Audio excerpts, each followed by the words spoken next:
Down. Yes. It's upside down. It's upside down. Thank you.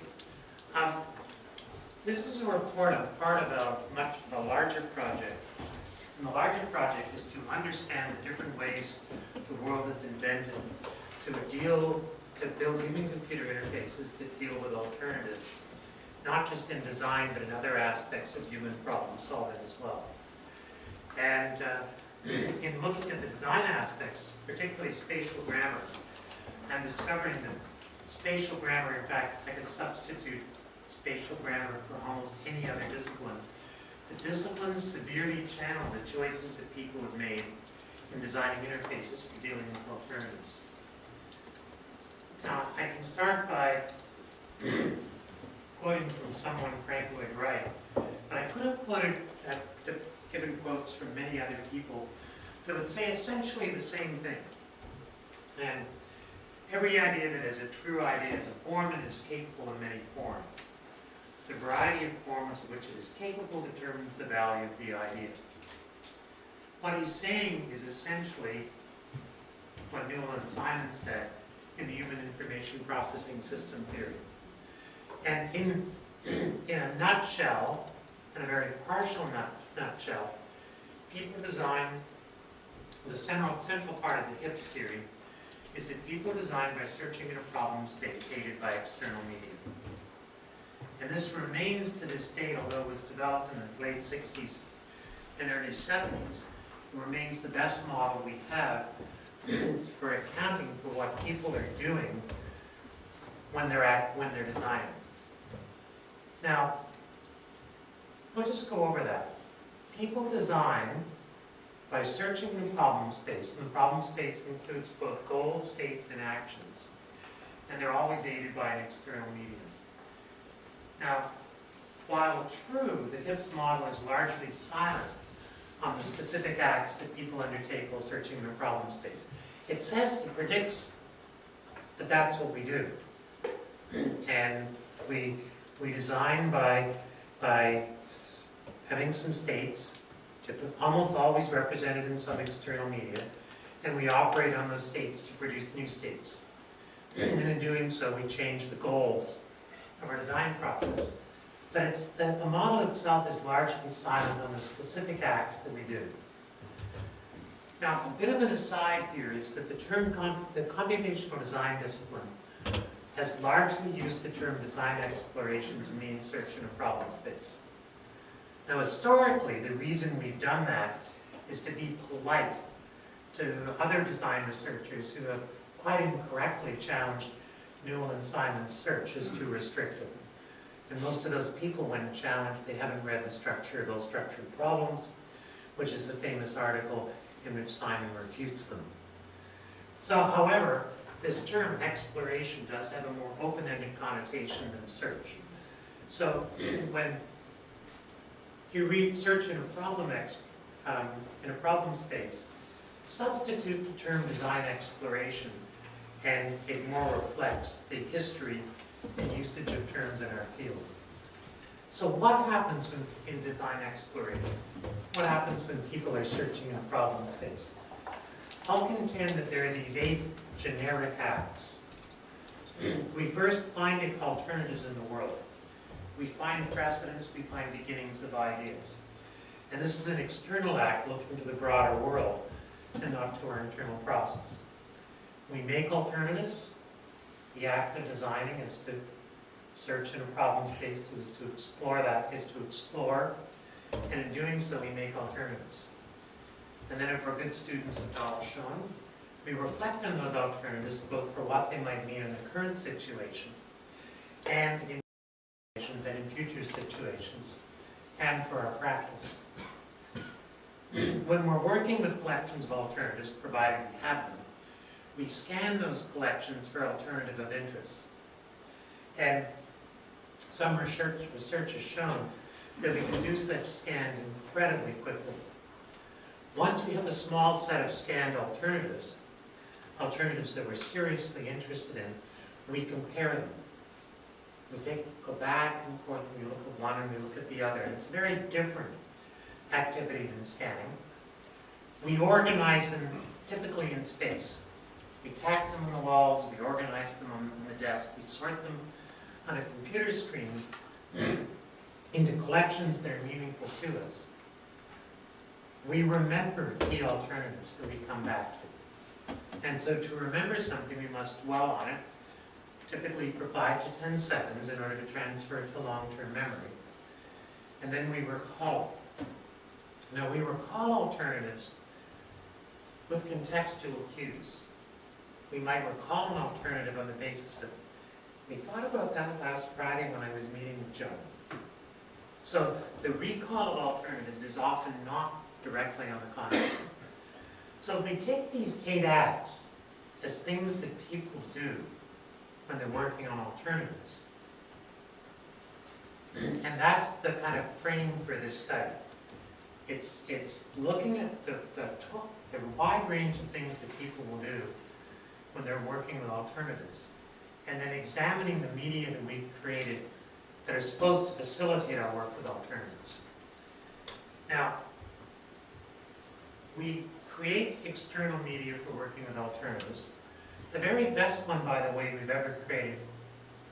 Let's just take a test. How many people have a sketchbook beside them right now? How many? Come on. 2 or 3 in the room. That's the best media we've invented yet for working with alternatives. It's the small sketchbook. However, my field's been working for many years to try to create other media for doing design exploration and working with alternatives. And that's because for all practical purposes, Newell and Simon will predict, and every student and instructor in this room knows, there is no design in the head. A student who says they've got it in the head is just, they're just talking. There's no truth in what they said. Until design happens at the point of the pencil. Design happens at the movement of the mouse. And the external medium used deeply affects both how design is done and what design is produced. This last point is a foundational assumption for computational design. That the field deeply believes that the creation of new design tools will affect both how design is done and what designs are produced. So, going on from that, every design medium is a notational system. It's in a system for making symbolic notations, symbolic and otherwise, on some external medium, external recording device. Now there's this thing called the cognitive dimensions of notations that is a system constructed to understand notational systems. And the cognitive dimensions of notations are properties of notational systems that explain and predict. And here are the 14 classical cognitive dimensions developed by Green and Petra and Blackwell. So viscosity is the resistance of a system to change. Ink on mylar is a viscous medium. Pencil on paper is a low viscosity medium. Premature commitment is constraints in the order of doing things. AutoCAD has very, very high premature commitment. SketchUp has low premature commitment. Hidden dependencies are important links between entities are not visible. So classical imperative computing languages have lots of hidden dependencies.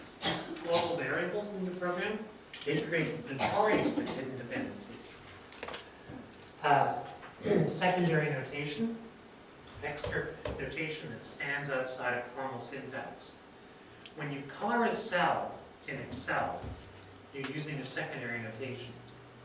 It's not part of the formal syntax because it isn't preserved when the cells move around. And everybody knows never to color a cell in Excel unless you use conditional formatting because it isn't preserved as the computations in the Excel sheet change.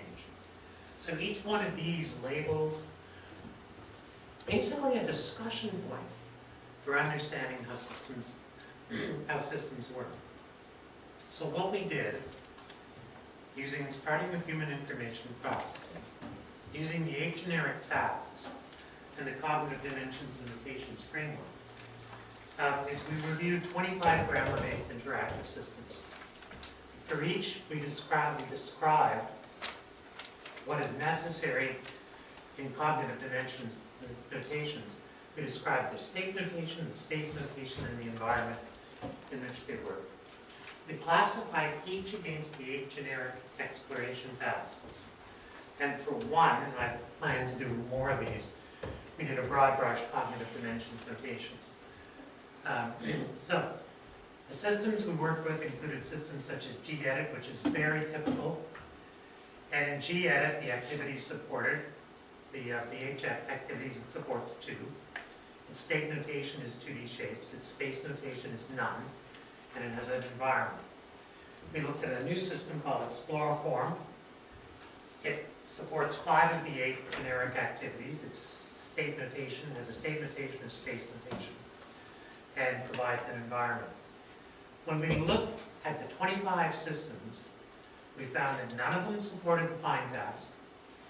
They were all very good at make and reflect. 1 supported the scan task, 1 the compare task, 11 of the 25 the organized task, and none remember and recall. This tells us something about how the grammar lens on designing interactive systems channels us to one very narrow area of the entire enterprise of supporting alternatives. Did a cognitive dimensions analysis on the system Genesis, which is the only to date industrial strength grammar system ever used.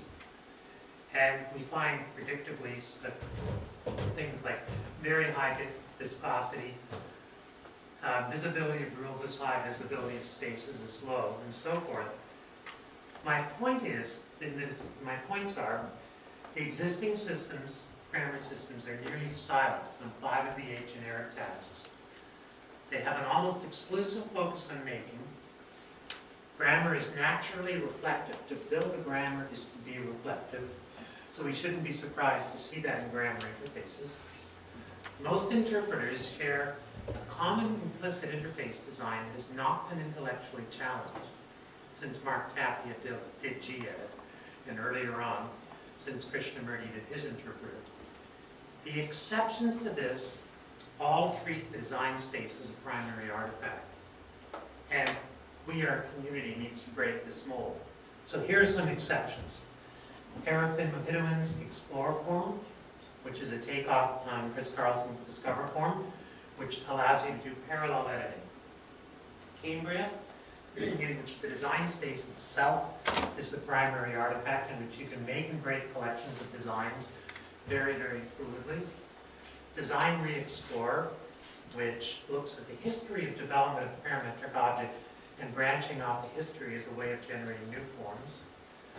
Alt-Top Text, which begins to build design exploration directly into editing of parametric models.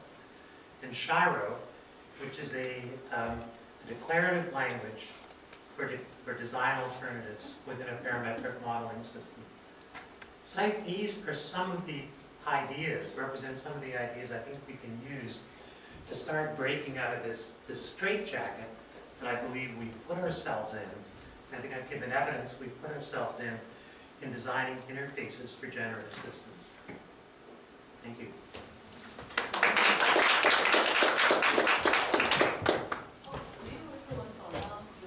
Oh yes, I've included in your packages, there's a paper that's about to appear in Environment and Planning B, and it's entitled Introduction to Shape Schema Grammars. And it takes shape grammars and makes them completely parametric. The bad news is the algorithm is intractable because the problem is intractable. But this lays down basically how you do it. So I've included in the paper because I know a lot of my colleagues here might have interest in seeing a pre-publication release of this paper. Yes?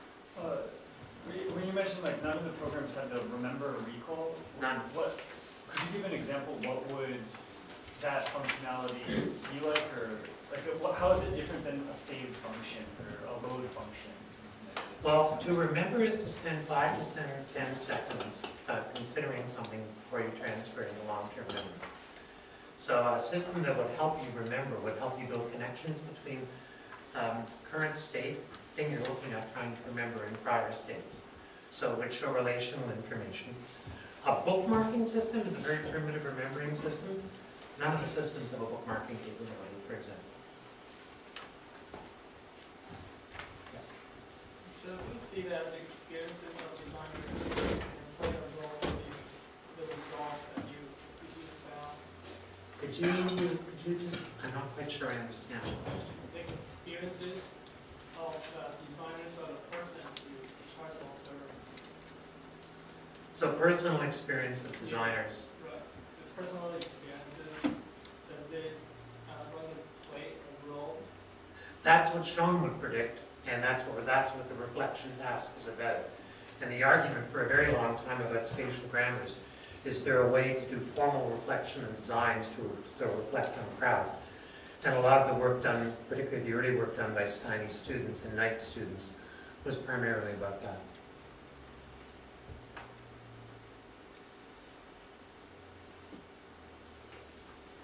Okay, thank you.